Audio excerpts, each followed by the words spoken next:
Bonjour à toutes et à tous sur Kankai TV.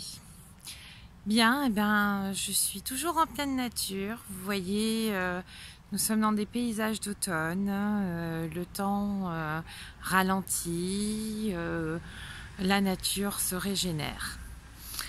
Aujourd'hui, je vais aborder un sujet où justement se régénérer est la solution. Vous entendez des oies derrière, voilà, on est en pleine nature. Donc je reviens. Je vous ai abordé le sujet du burn-out. Alors tout le monde pense que c'est un effet de mode, un effet de société, que ça y est, tout le monde est atteint du burn-out. Bon, alors on en parle plus. Les gens osent plus dire qu'ils ont un burn-out, qu'ils font un burn-out.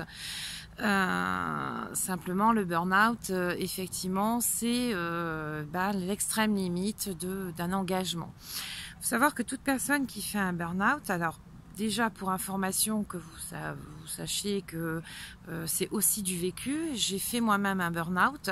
J'ai un ami chef d'entreprise aussi qui a fait un burn-out et ça l'a amené très loin puisqu'il a été hospitalisé.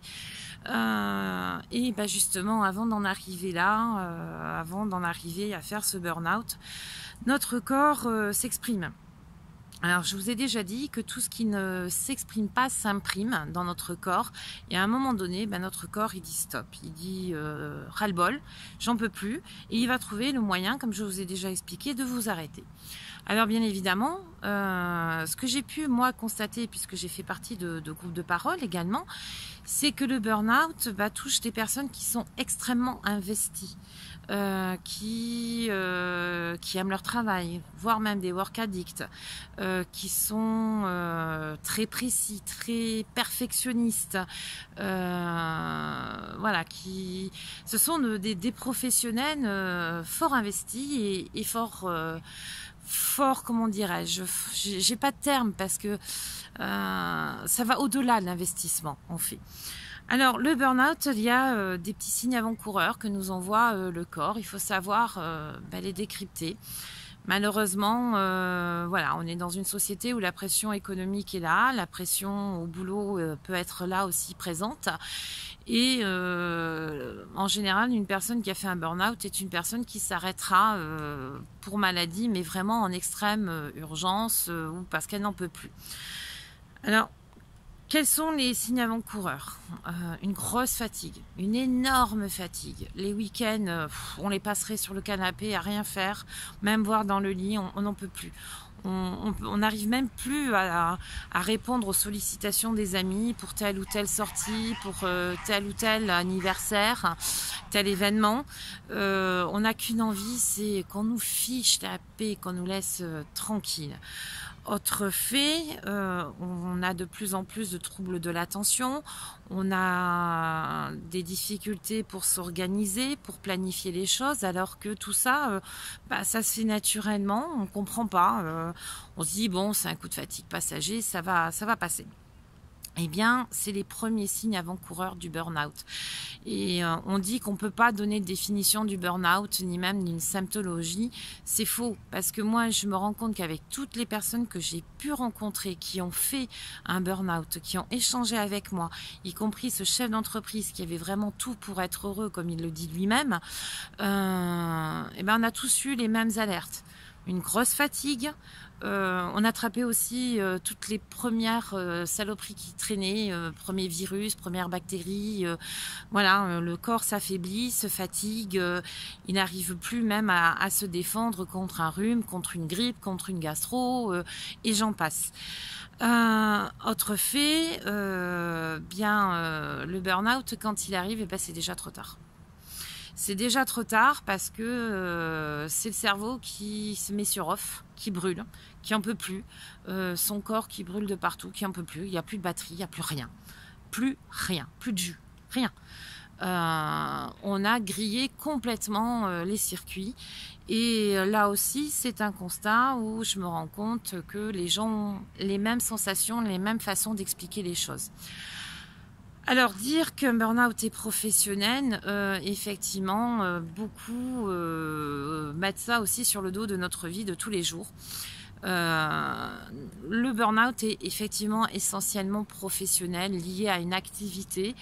Tout le monde peut être touché, hein. Je vous ai parlé d'un chef d'entreprise, de salarié, d'un indépendant.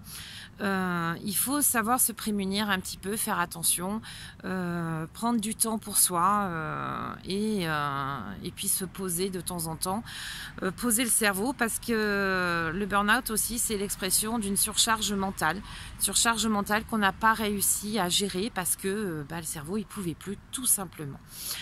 Alors, il y existe des moyens, bien évidemment, pour remonter progressivement d'un burn-out.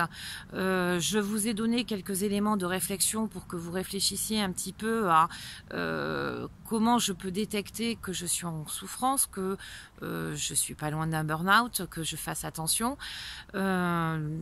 Expérience personnelle, moi, j'ai pas compris la première grosse alerte.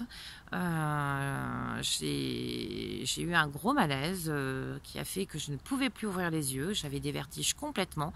J'ai fini aux urgences. Mon ami dont je vous ai parlé a aussi fini aux urgences. Et lui, savait plus où il habitait. Il arrivait même plus à parler en français. Il parlait en espagnol, sa langue natale. Et familiale. Une autre personne me disait que elle est arrivée à un tel stade qu'elle a fait un AVC, d'autres une crise cardiaque. Et toutes ces personnes-là, moi y compris, on a fini à un moment donné à l'hosto. Donc bien évidemment, il faut éviter d'en arriver là. Essayez de voir un petit peu quel est votre état de fatigue, qu'est-ce qui fait que cette pression est là et que vous n'arrivez pas à vous en défaire, à la dégager. Et n'hésitez pas à vous mettre en arrêt. Il faut savoir se mettre en arrêt, se poser, faire vraiment un temps de retraite du monde qui nous entoure pour pouvoir recharger les batteries et rebondir pour avancer. Le burn-out aussi peut être un élément déclencheur de maladies, de cancer. Vous voyez, donc le burn-out n'est pas à prendre à la légère. Pour aller plus loin sur le sujet, je vous invite à me contacter puisque j'ai mis en place une conférence sur le sujet. Une conférence qui s'appuie sur mon expérience personnelle, des expériences de proches et de moins proches dans les groupes de parole. Voilà, alors... mettez-vous un petit peu au repos, faites comme la nature, là on est en plein automne, et elle se met au repos. Faites attention à vous, prenez soin de vous, et je vous dis à très bientôt sur Kankai TV. Je vous embrasse, à très bientôt.